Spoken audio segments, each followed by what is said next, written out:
Happy Holi সকলকে। আমাদের তো পুরো হোলি হচ্ছে।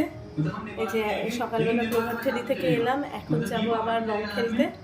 কালকের ব্লগে তো তোমরা দেখতেই পেয়েছিলে যে আমি মাংসটাকে ম্যারিনেট কিভাবে করেছিলাম। তো মাংসটা ম্যারিনেট করাই ছিল। মাংসটা এখন আমি এয়ার ফ্রায়ারে দিলাম তন্দুর করতে। আর এই যে সেই টপ সকালবেলায় যেটা আমি বানিয়েছিলাম, দেখো এই টপটা কিন্তু বেশ ভালোই হয়েছে, খারাপ হয়নি।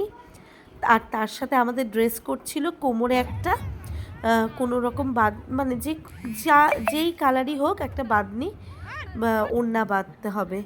তাই এই করে চলে গেলাম গ্রাউন্ডে। গ্রাউন্ড কিন্তু খুব সুন্দর করে সাজিয়েছিল, আর এখানে চলে এসেছিল ডিজেও, আর তার সাথে রেন ডান্স তো ছিলই।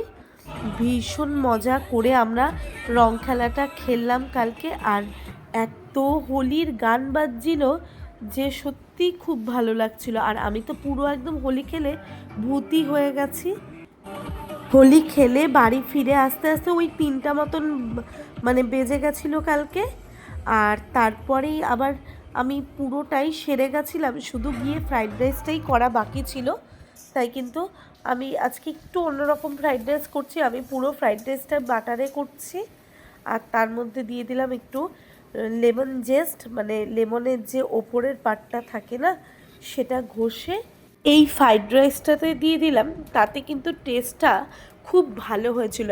আর তার সাথে একটু লেমন জুসও দিয়েছি। চিকেনটা আগের দিনই ম্যারিনেট করে রেখেছিলাম বলে খুব জুসি হয়েছে।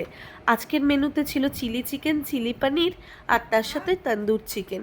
হোলি স্পেশাল বলেই আজকের মেনুটা এমন করেছি।